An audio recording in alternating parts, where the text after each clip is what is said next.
Backpage. This is episode 15. It's February 14th. I'm here. I'm Carter Sims. I'm Colin Crisp. And we're going to be talking about some general Super Bowl takeaways, kind of our thoughts going into the next NFL season as this one wraps up, and then just some things. Probably just some open hoop talk at the end, I think, is how we want to structure it. So, first off, this is our first episode post-Super Bowl. The Chiefs win back-to-back. Colin, what are your general takeaways from the game? Well, first, talk about blessed. This is Chiefs, yeah, they won back-to-back. It wasn't very creative in terms of who won.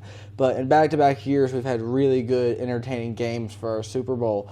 And after this playoff didn't have a ton of super entertaining games. So having the Super Bowl be as like an overtime thriller was, what the doctor ordered.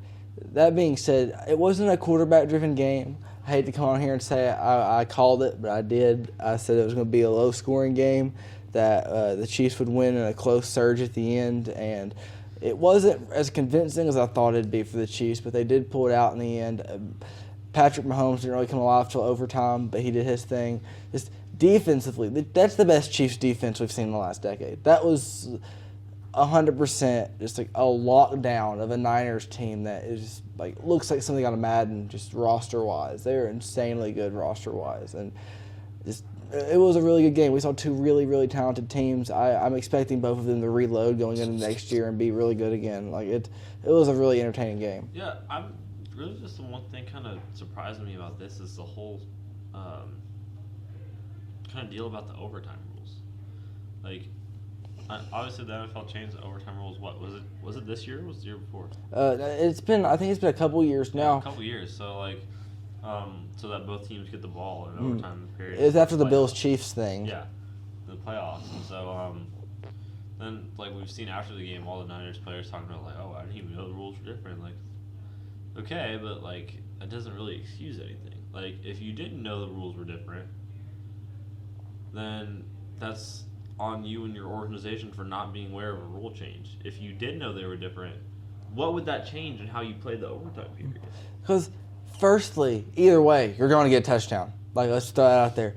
You're going to get a touchdown. Secondly, even under the old rules, if you get ball first and score a field goal, the other team gets the opportunity to score a touchdown. The only thing that ends the game under the original rules is a touchdown. Or safety, yeah. Yeah. So, I just don't like, I'm not really buying that whole thing of them not knowing the rules. Like, whether you knew the rules or not, you had the most vanilla offensively play-called possession that I think we've seen from them all year in that overtime period. Like, and a Chiefs penalty bailed them out from getting 3 and outed on that drive anyway. So I'm just not buying that. And then second, like Kyle Shanahan, man, like this is what, number 3 for him. That's just kind of gone down the drain in the Super Bowl. Like, obviously he wasn't the head coach in Atlanta when it happened, but he was the offensive play caller.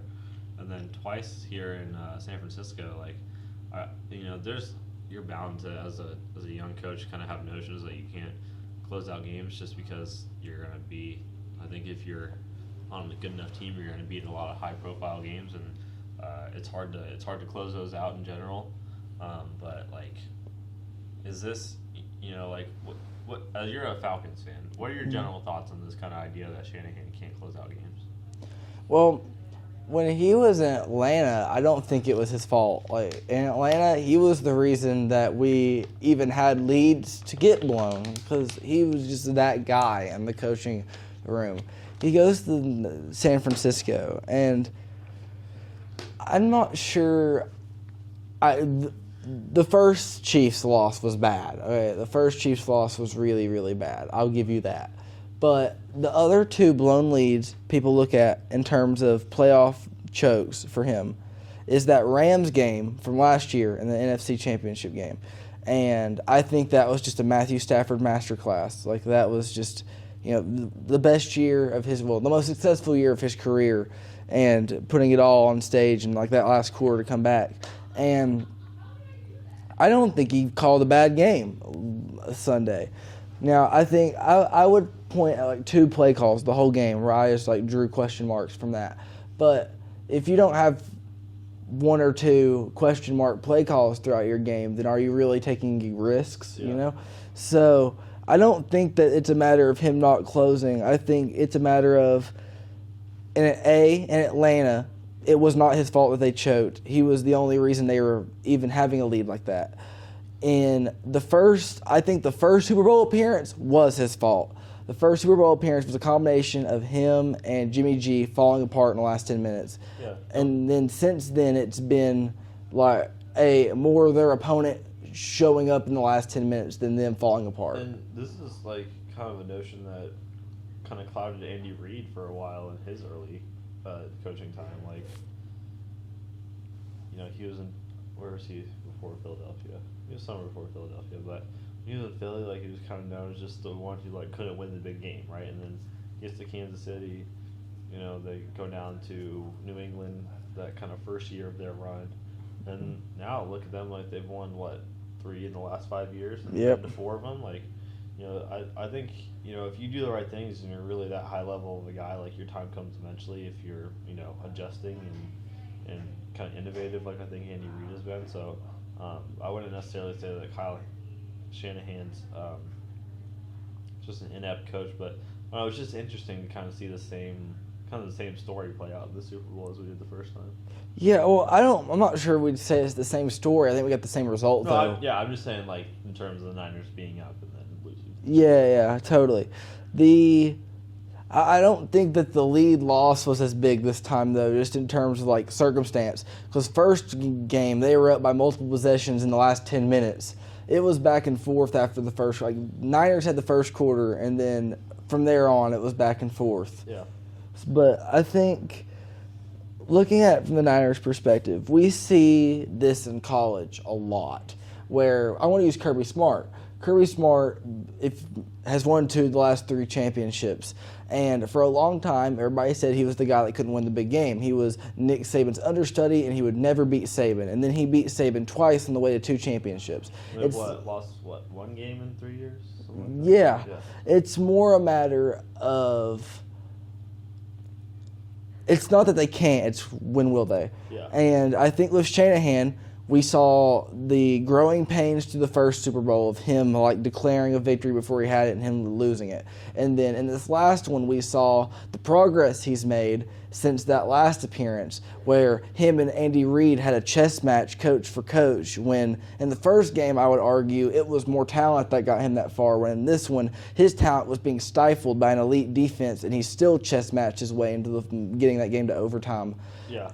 And then he just happened to get out-coached by what I would argue is the best play caller in the NFL right now, Andy Reid. And Patrick Mahomes, who is the best just like brain on the field in the league right now. Yeah, I just don't know about the whole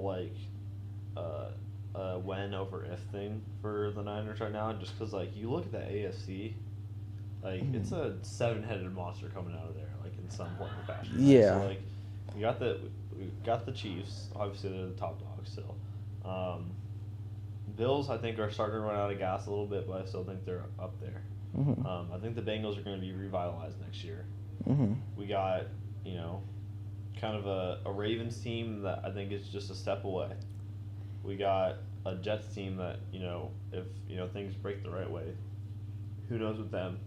We got a Browns team that is about a healthy Deshaun Watson away from being a serious contender. Then we got 2 teams in the AFC South with the Jaguars who kind of had a down season this year, and then the Texans who are kind of on the way up. The Texans are the baseline of competitive playoff football in the AFC. I don't know. It might be a little bit before the NFC wins another one. I don't think that the AFC being stacked means the NFC can't do it, though. No, I'm just saying, when you look at the teams that are going to come out of there regardless, Mm-hmm. I don't think there's a heavy advantage for the NFC in any matchup. Yeah, I can see that. Because the NFC is really top-heavy, though. Because, for instance, San Fran, I think they'll be just as good again next year. Philly, yeah, they're really, really good. I think Dallas is really, really good, even if they can't win a playoff game. Just talent-wise, you can't count them out. And then I don't see the Rams getting worse after last year. The Lions, I still think, are the Lions. On their way up. Green Bay's on their way up. Yeah. Let me make sure I'm not forgetting anybody. The South is sad, so don't worry about them. But the South sucks. But I think every other division has 2 really good teams and then 2 really bad teams. and they're really top heavy. It's a really split conference. But going into playoff season next year, we'll have an AFC that's just like stacked. We could have upsets galore because the 7's just about as talented as the 2, and they're all really full of talent. And then on the NFC, it's 1, 2, 3, 4, and then it just drops. Yeah. All right, so speaking of next year, let's just look ahead a little bit because we're going to transition to basketball here in kind of upcoming weeks. So let's just take advantage of football talk now. Mm-hmm. So give me some teams that you're buying into for next year. First team that comes to my mind is the Green Bay Packers. I think, considering how much they did with essentially nothing this year. Yeah, the youngest team in the league.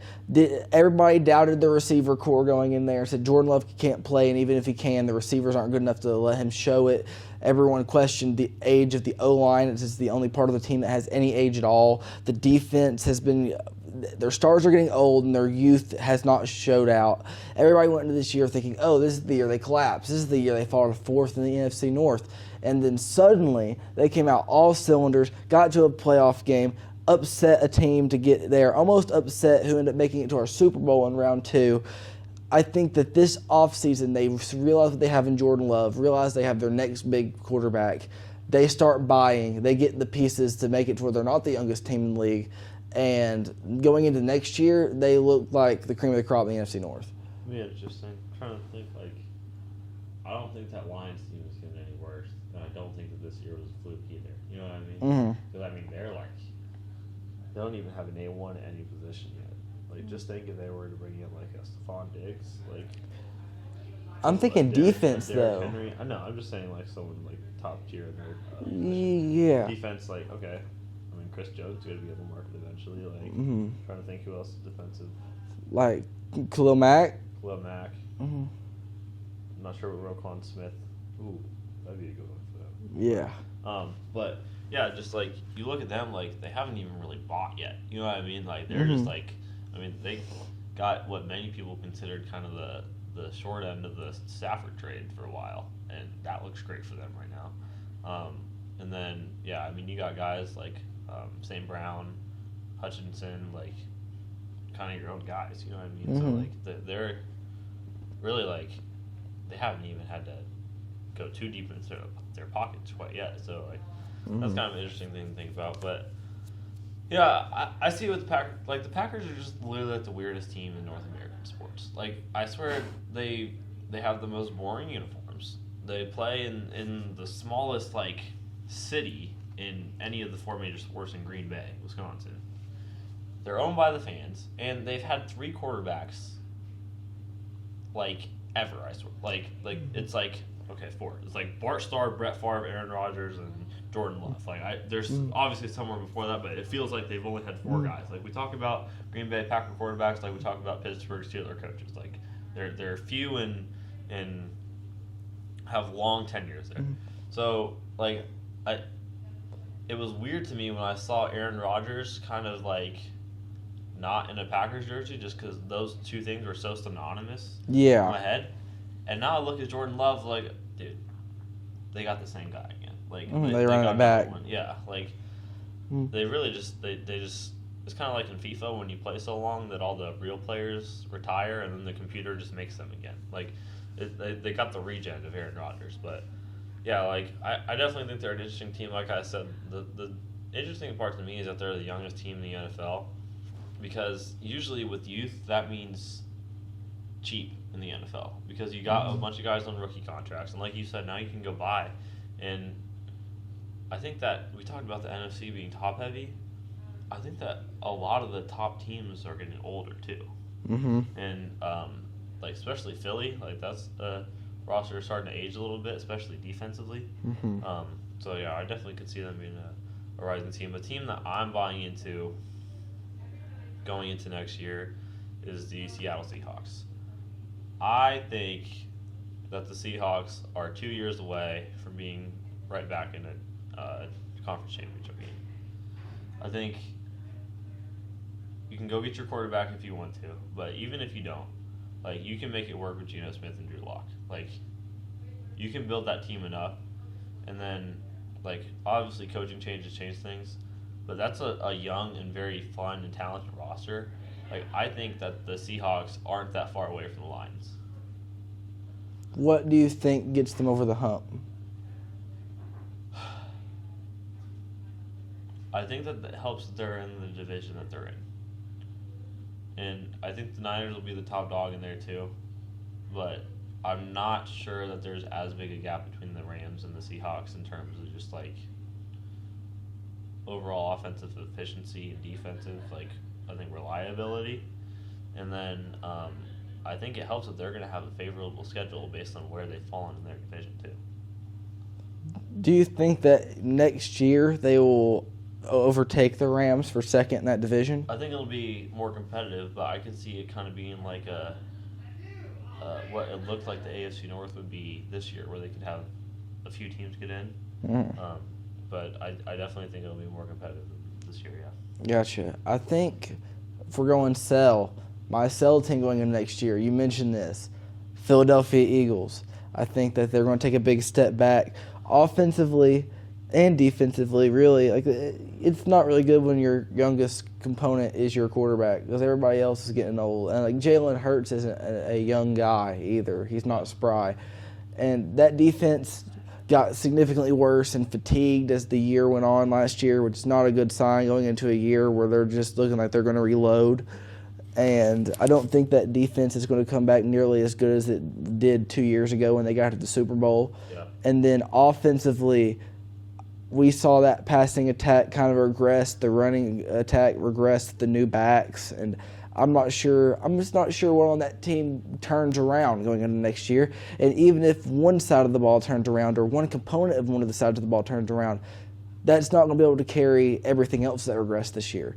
I think going into next year, we're going to look in the FC East, and it's going to be Dallas, and then we're going to look down and we're going to see that the Eagles are fighting for a wild card spot. Dallas ran away with the division really early on. And then Giants are still mid, and the Commanders are still bad. And that's not going to be really a division race next year. Dallas is just going to lock it up. Yeah. I would say sell for me, there's the obvious one for me is the Tennessee Titans. Mm-hmm. That has to be an obvious sell. But another one that I think not quite as obvious would just be the Pittsburgh Steelers. I'm really selling the Pittsburgh Steelers. I think they're the worst team in that division going into next year. They have 3 quarterbacks and they all suck. Actually, they got rid of Mitch Trubisky, so they got 2 quarterbacks and they both suck.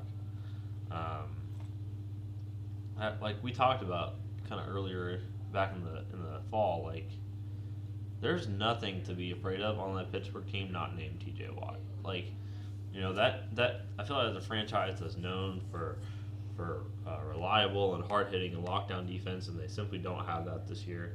Mm-hmm. I mean, T.J. Watt's a stud. Like, I'm not going to discredit him at all, but just the other you know, kind of surroundings just aren't really a threat. And then offensively, it's like, gosh, they got. I mean, let's say Kenny Pickett, sure. The dude has basically no one to throw to because the offensive line is not very good. He has 2 seconds to get rid of the ball.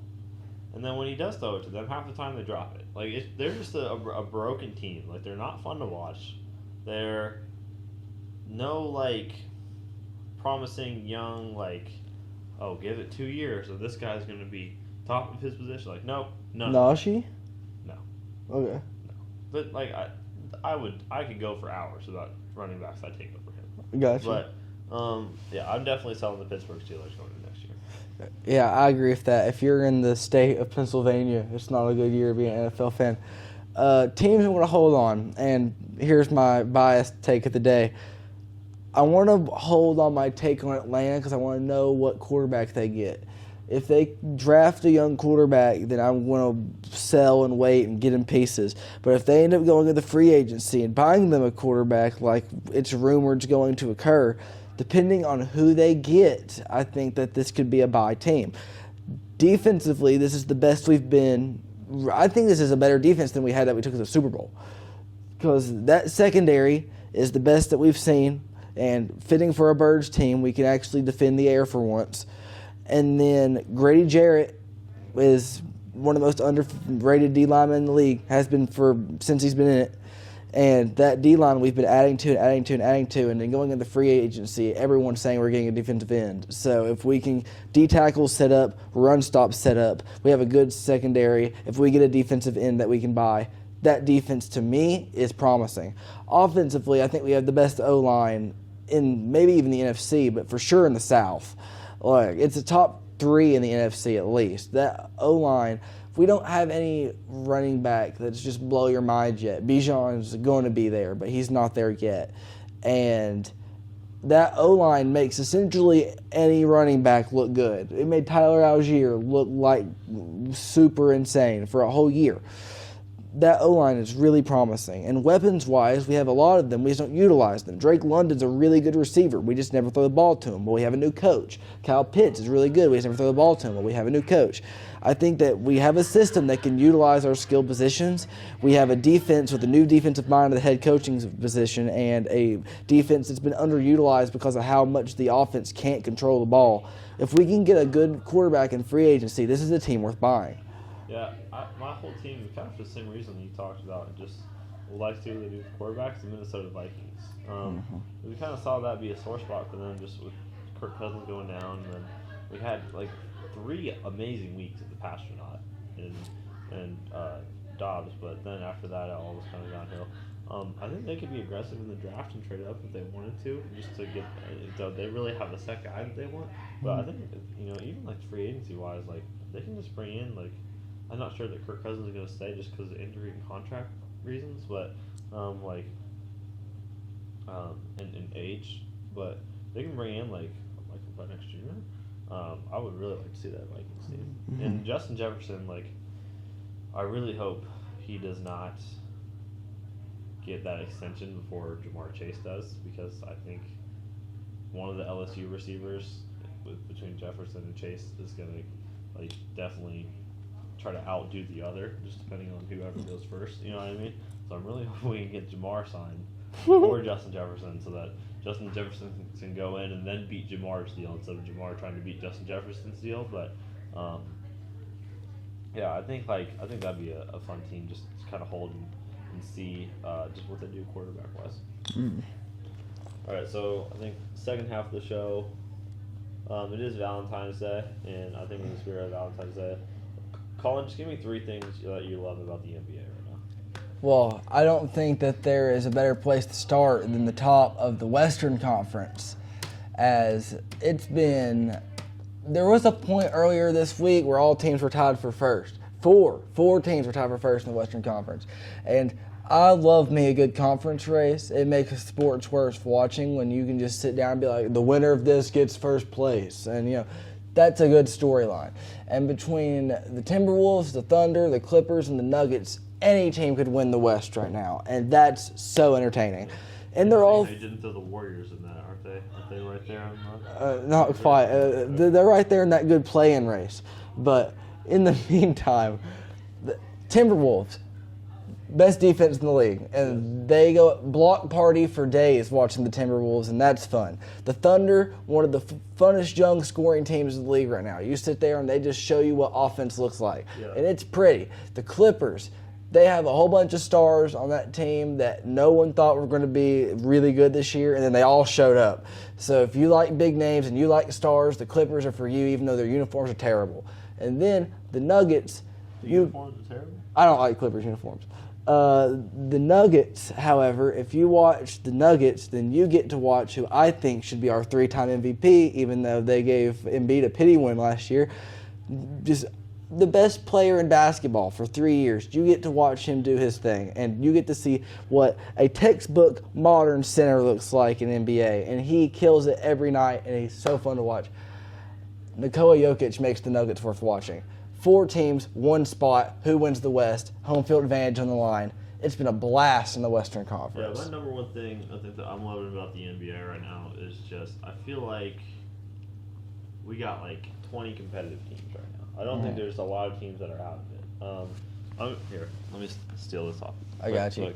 So the teams that are just like far and away out of this season are the Pistons, the Wizards, and the Hornets in the East. And then the Western Conference, I would definitely say the Spurs, Blazers, And I don't even want to put the Grizzlies all the way out of it yet. I would. Like, I don't know. I just could see them kind of squeezing up maybe into that 11 spot, and it is what I'm saying. That's all I'm saying. But, I think they're just like one, bad Rockets or Jazz stretch and a good stretch for them away. But I think there's a lot of teams that are competitive, and I feel like every night we're getting a good game. Like, I mean, what was I watching last night? Phoenix? Yeah. Phoenix and what? Kings. Yeah, that go was a down good the wire. game. That was a good game. And I mean, those are two teams like we talked about Phoenix being a top dog in the West. They're only 6 games back, and they're in 5th place. And second thing, and this has been more recent, watching this Cleveland Cavaliers team have this run has been insane. One of the biggest, best, most, we're going to show off how good we are runs in the history of the NBA. I think that's fair to say. Regular season-wise, this is one of the most dominant runs over like a month that we've ever seen. Cleveland has been the pinnacle of basketball for about a month. And Boston has been looked that way all year. I think Boston is just right now is historically, if they stay on this pace, will be one of the best regular season teams we've ever seen. Cleveland, if they had played the way they have over the last month, the entirety of the season would be better than that. Like, Cleveland has been so fun to watch, and as a person whose Hawks I have no hope for, and living in Ohio, Cleveland's been a fun team to bandwagon. What's your second thing you love by the NBA? Kind of similar vein as you're talking about in terms of run. Not as big, but the Warriors are on a 5-game win streak right now, which has been nice.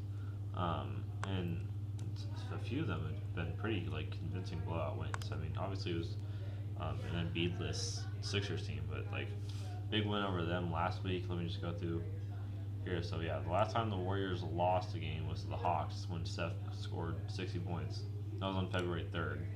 Since then, they've beat the Nets, beat the Sixers, beat the Pacers, beat the Suns, beat the Jazz, and a big one against the Clippers tonight. Hopefully they extend them to 6, but post trade deadline, maybe I mean, I don't know. I don't want to say that this roster is really that great, but maybe I was just wrong. You know what I mean? Maybe this is a lot better team than I thought they were. In the first half of the year, and there was just certain things that needed to get worked out offensively and defensively. But I mean, not only are they winning, but they're playing better basketball too. This team, I mean, obviously you have Steph Curry, and he's kind of the life source of any competitive basketball team. If you have Steph Curry, you have a chance to compete in the playoffs. It's just kind of how it works.